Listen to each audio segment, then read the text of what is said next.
नमस्कार दोस्तों, इस वीडियो में हम आपको अनऑर्डर लिस्ट के बारे में बताऊंगा कि अनऑर्डर लिस्ट को जो है कैसे वेब पेज में बनाते हैं। तो इस प्रकार का इंटरफेस मैं आपको बना के दिखाऊंगा। जहां पे आप देख रहे हैं example of unordered list part 2 है। तो इस प्रकार का मैं आपको अनऑर्डर लिस्ट का वेब पेज बना के दिखाऊंगा। तो चलिए मैं आपको बताता हूँ कि इसको कैसे लिखा जाता है HTML में। तो चलिए शुरुआत करते हैं और आपको बताते हैं। जहाँ पे मैं आपको स्क्वायर, सर्किल और डिस्क जो भी एट्रीब्यूट है सबका यूज करके आपको बताऊंगा। तो इसके लिए आपको नोटपैड ओपन कर लेना है और यहाँ पे कुछ बेसिक HTML को आपको लिखना है, जैसे HTML और बॉडी टैग। इसको आपको लिखना ही लिखना होता है, क्योंकि ये लिखेंगे तभी वर्क करेगा। तो चलिए HTML लिख लेते हैं, उसके बाद बॉडी टैग को लिख लेते हैं। ये दोनों लिखने के बाद हम जो है पैराग्राफ भी ले सकते हैं, टाइटल भी ले सकते हैं। चलिए मैं हेडिंग ले लेता हूँ। हेडिंग में यहाँ पे नाम ले लेते, तो कुछ भी नाम आप रख सकते हैं हेडिंग का। H1 जो होता है सबसे बड़ा हेडिंग होता है और H6 जो होता है सबसे छोटा हेडिंग होता है। तो चलिए मैं यहाँ पे H1 हेडिंग का कुछ नाम दे देता हूँ, जैसे एग्जाम्पल ऑफ अनऑर्डर लिस्ट। ठीक है, यह जो है पार्ट 2 का वीडियो है। तो यहाँ पे कुछ नाम दे देता हूँ, example of unordered list part 2, क्योंकि पार्ट 1 जो है मैं बना चुका हूँ। वो जो है उसमें बेसिक अनऑर्डर लिस्ट के बारे में बताया गया है, और ये जो है पार्ट 2 जिसमें कुछ विशेष एट्रीब्यूट का यूज किया गया है, जैसे डिस्क हो गया, सर्किल हो गया। इस प्रकार का जो है एट्रीब्यूट यूज करके आपको दिखाऊंगा अनऑर्डर लिस्ट में। तो इतना सब लिखने के बाद जो है ये जो है हेडिंग का नाम है, और इसको जो है मैं हेडिंग को क्लोज टैग से बंद कर देता हूँ। क्लोज टैग को बंद करने के लिए आपको फॉरवर्ड स्लैश का प्रयोग करना होता है। यहाँ पे देख सकते हैं H1 को जो है मैं क्लोज टैग से बंद कर देता हूँ। बंद करने के बाद इंटर प्रेस करेंगे, और इंटर प्रेस करके आपको नीचे आना है। तो चलिए मैं हेडिंग को लिख लिया। यहाँ पे हेडिंग भी लिख सकते हैं, पैराग्राफ भी लिख सकते हैं। तो चलिए मैं बॉडी टैग में आप जो भी लिखेंगे वही कंटेंट आपको प्रदर्शित होगा, इस बात का आपको ध्यान रखें। यहाँ पे जो है मैं यूएल जो है टैग को यूज करूँगा। यहाँ पे जो यूएल टैग है यह अनऑर्डर लिस्ट को डिफाइन करता है। जहाँ पे आपको यूएल टैग दिखे समझ लीजिए कि जो है वो अनऑर्डर लिस्ट है। यूएल का मतलब होता है डिफाइन अनऑर्डर लिस्ट, यानी कि जो लिस्ट होगा उसका कोई क्रम नहीं होगा, यानी कि उसमें कोई संख्या नहीं दिया होगा, कुछ एक प्रकार का सिंबल होगा, वही जो है अनऑर्डर लिस्ट को डिफाइन करता है। तो इसको जो है कुछ सिंबल से दर्शाते हैं, जैसे सर्किल हो गया, स्क्वायर हो गया, डिस्क हो गया। इस प्रकार का सिंबल जो है लिस्ट के आगे रहता है। तो इसमें अनऑर्डर लिस्ट यही डिफाइन करता है। तो यह उसका टैग है यूएल का। यूएल जो है अनऑर्डर लिस्ट को डिफाइन करता है। तो चलिए मैं इसी में टाइप लगा देता हूँ, क्योंकि यह जो है उससे थोड़ा सा ऊपर का स्टेप है। तो यहाँ पे मैं टाइप लगा देता हूँ। टाइप जो है एट्रीब्यूट है। तो टाइप लगाने के बाद यहाँ पे मैं इक्वल लगाऊंगा। इक्वल लगाने के बाद डबल कोटेशन में स्क्वायर ले लेता हूँ। स्क्वायर का मतलब ये हुआ कि जो आप लिस्ट लिखेंगे उसके आगे जो है स्क्वायर, यानी कि स्क्वायर नाम का एक बॉक्स आ जाएगा। तो उसका जो टाइप होगा वो स्क्वायर होगा। तो इस तरह से मैं आपको 3 जो है टाइप का बताऊंगा। तो चलिए मैं एक बता देता हूँ, स्क्वायर। तो ये इसमें जो लिस्ट आप प्रयोग करेंगे, जो भी आप लिस्ट में आइटम डालेंगे वो जो है उसके सामने स्क्वायर नाम का एक साइन आएगा, सिंबल आएगा। यहाँ पे चलिए मैं लिस्ट ले लेता हूँ। जो लिस्ट है, लिस्ट जो है डिफाइन करता है कि कितने आइटम को आप जोड़ रहे हैं, कितने जो है आइटम को आप जोड़ रहे हैं। ये जो है रिप्रेजेंट करता है लिस्ट को। जैसे जो भी आप अगर अनऑर्डर लिस्ट दिखा रहे हैं, जितने भी आप उसमें लिस्ट को जोड़ेंगे, जैसे अगर मान लीजिए कंप्यूटर है, कंप्यूटर में माउस को जोड़ रहे हैं, कीबोर्ड को जोड़ रहे हैं, और तो वो जो है लिस्ट के रूप में जाएगा। चलिए आपको दिखाते हैं कुछ नाम लिख के, जिससे आपको समझ में आसानी से आ जाए। तो चलिए मैं यहाँ पे लिस्ट में कुछ नाम दे देता हूँ। तो चलिए मैं लिस्ट पे कुछ भी नाम दे देता हूँ, आप कुछ भी नाम देख सकते हैं। तो यहाँ पे मैं लिस्ट में माउस नाम दे देता हूँ। माउस देने के बाद इसे लिस्ट को जो है क्लोज टैग से बंद कर देंगे।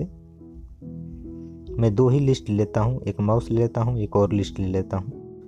नीचे आने के लिए आप इंटर प्रेस करेंगे, फिर हम li जो है टैग यूज करेंगे, जो लिस्ट टैग है, इसी को ओपन टैग भी बोलते हैं। और यहाँ पे एक कीबोर्ड ले लेते हैं। हम यहाँ पे 2 लिस्ट शामिल कर रहे हैं, और ये दोनों जो माउस कीबोर्ड है, इन दोनों को आगे जो है स्क्वायर टाइप का एक सिंबल आएगा। जो हम यूएल टाइप लिखे हैं स्क्वायर, वो जो है स्क्वायर एक सिंबल आएगा इसके आगे, लिस्ट के आगे। अब हम यूएल को क्लोज टैग से बंद कर देते हैं, क्योंकि हमें दो ही लिस्ट इसमें लेना है, एक माउस और दूसरा कीबोर्ड। दो लिस्ट हमें इसमें लेना है और इस लिस्ट को लेने के बाद हम चलिए यूएल टैग को लॉक कर देते हैं क्लोज टैग से।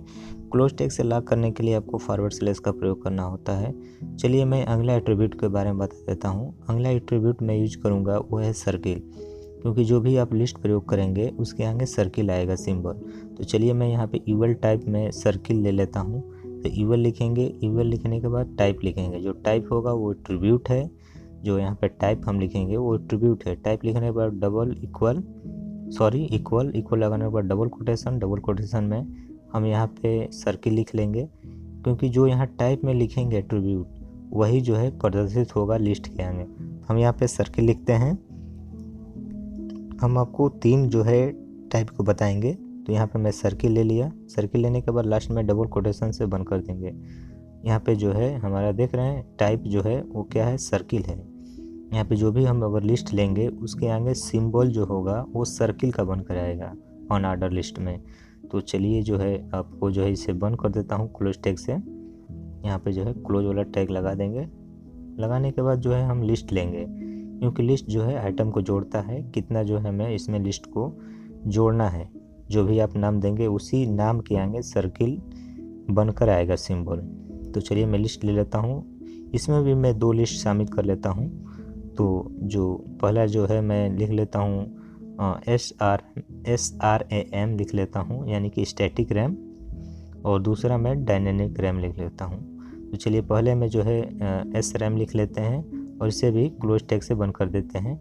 और दूसरा मैं लिस्ट ले लेता हूँ DRAM का मतलब होता है डायनेमिक रैम।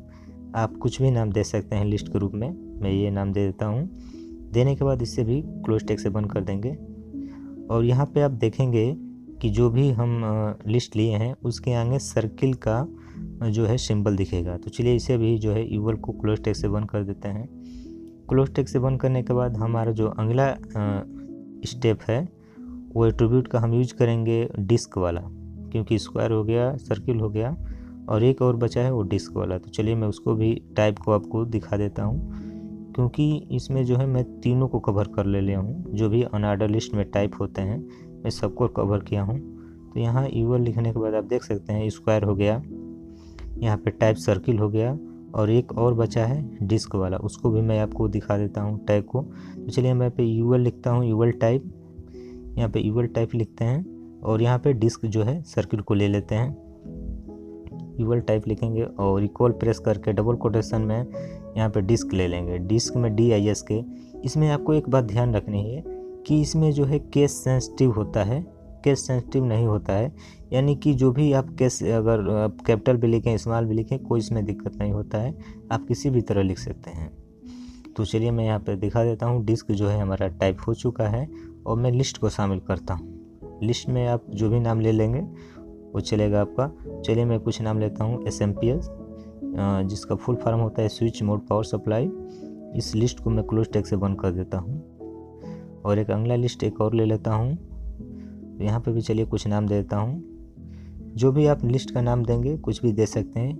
ये जो है जो बीच का आप देख रहे हैं SMPS वो बस वहाँ पे नाम दिखाएगा। यहाँ पे तीसरा जो है दूसरा मैं लिस्ट CPU ले रहा हूँ। CPU को भी मैं क्लोज टैग से लिस्ट को बंद कर देता हूँ। तो चलिए जो मेरा जो है फाइनल अब कंप्लीट हो चुका है और लास्ट में जो है हम यूएल को क्लोज टैग से बंद कर देंगे, क्योंकि इसमें मुझे 2 ही लिस्ट को शामिल करना है। चलिए इसे क्लोज टैग से बंद कर देते हैं यूएल को। अब हमारा फाइनल जो है सब अनऑर्डर लिस्ट का टाइप लग चुका है और लगने के बाद हम इसे क्या करेंगे, लास्ट में जो है हमें बॉडी को भी क्लोज करना है और स्टेमल को भी। तो चलिए हम बॉडी को टैग को क्लोज करते हैं। यहाँ पे लास्ट में जो है हमें जो भी अगर ओपन टैग लगाए हैं तो उसे लास्ट में जो है क्लोज टैग से बंद करना ही होगा। अगर नहीं बंद करेंगे तो वेब पेज में आपका प्रदर्शित ही नहीं होगा, आप कितना भी सही क्यों न लिखें। तो इस बात का आपको ध्यान रहे कि लास्ट में जो है उसे क्लोज टैग से बंद करेंगे, वो भी एक क्रम से। देखिए पहले मैं बॉडी को बंद कर रहा हूँ, उसके बाद HTML टैग को। तो चलिए मैं HTML टैग को क्लोज से बंद कर देता हूँ। बंद करने के बाद हम सीधे चलेंगे फाइल मेन्यू पर। फाइल मेन्यू पर जाके सेव पर क्लिक करेंगे या Ctrl+S दबाकर आप सेव कर सकते हैं। तो चलिए मैं Ctrl+S प्रेस करूँगा या फाइल में जाके सेव पर क्लिक करूँगा। जैसे ही सेव पर क्लिक करेंगे एक सेव एज का डायलॉग बॉक्स ओपन होगा, जहाँ पे आपको कुछ नाम लिखने के लिए बोलेगा। यहाँ पर कुछ नाम भी दे सकते हैं। तो चलिए मैं यहाँ पे कुछ नाम दे देता हूँ। यहाँ पे नाम दे देता हूँ on order list. On order list कुछ भी यहाँ पे नाम देख देते हैं। चलिए मैं ऑन ऑर्डर लिस्ट पार्ट 2 लिख देता हूँ और उसके लास्ट में .html लगा के उसे सेव कर देते हैं। तो यहाँ पे जो मैं इसका लोकेशन जो है डेस्कटॉप पे रख देता हूँ और इसे सेव को क्लिक करता हूँ। जो इसका लोकेशन होगा वो डेस्कटॉप पे रहने देता हूँ, जिससे आपको समझने में आसानी होगा। चलिए सेव पर क्लिक कर देते हैं। जैसे ही सेव पर क्लिक करेंगे आप देख सकते हैं यहाँ पे ऑन ऑर्डर लिस्ट पार्ट 2 का नाम से सेव है। तो चलिए मैं इसे डबल क्लिक करके आपको दिखाता हूँ ओपन करके कि यह किस प्रकार का हमारा ऑन ऑर्डर लिस्ट का वेब पेज दिख रहा है। तो चलिए डबल क्लिक करते हैं। आप देख सकते हैं कि यहाँ पे दिख रहा है example of on order list part 2, जिसमें जो है पहला वाला में स्क्वायर का प्रयोग किया गया है और दूसरा वाला में जो है सर्किल का प्रयोग किया गया है और तीसरा वाला में डिस्क का प्रयोग किया है। तो इस तरह से आप जो है ऑन ऑर्डर लिस्ट जो है बना सकते हैं। तो इसके लिए आपको जो है टैग को जानकारी होना चाहिए कि किस प्रकार टैग हमें लिखना है। तो यहाँ पे देख सकते हैं। यदि आपको बेसिक वाला जो देखना है तो आपको मेरी पार्ट 1 को भी देख सकते हैं, जहाँ पे बेसिक ऑन ऑर्डर लिस्ट के बारे में बताया गया है। तो इस प्रकार जो है आप जो है ऑन ऑर्डर लिस्ट HTML में तैयार कर सकते हैं। देख सकते हैं यहाँ पे स्क्वायर वाला है, यहाँ पे स्क्वायर वाला जो टाइप लगाए हैं वो लिस्ट के आगे स्क्वायर है। यहाँ पे देखिए सर्किल है, यहाँ जो लिस्ट लगाए हैं उसके आगे सर्किल है। यह टाइप को बतलाता है किस प्रकार का है। यहाँ पे देखिए डिस्क है, तो तीसरे वाला में देख रहे हैं डिस्क बन गया है। तो इस प्रकार से जो है ऑन ऑर्डर लिस्ट का आप प्रयोग कर सकते हैं, क्योंकि इसमें लिस्ट नहीं होता है, एक प्रकार का सिंबल होता है। तो इस वीडियो में बस इतना ही। यदि आपको कुछ भी स्टेप समझ में नहीं आए हो तो हमें कमेंट में ज़रूर करें, हम आपको बताने का पूरा प्रयास करेंगे। तो यहाँ पे आप टैग देख सकते हैं। तो इस वीडियो में बस इतना ही। धन्यवाद। वीडियो अच्छी लगी तो लाइक ज़रूर करें।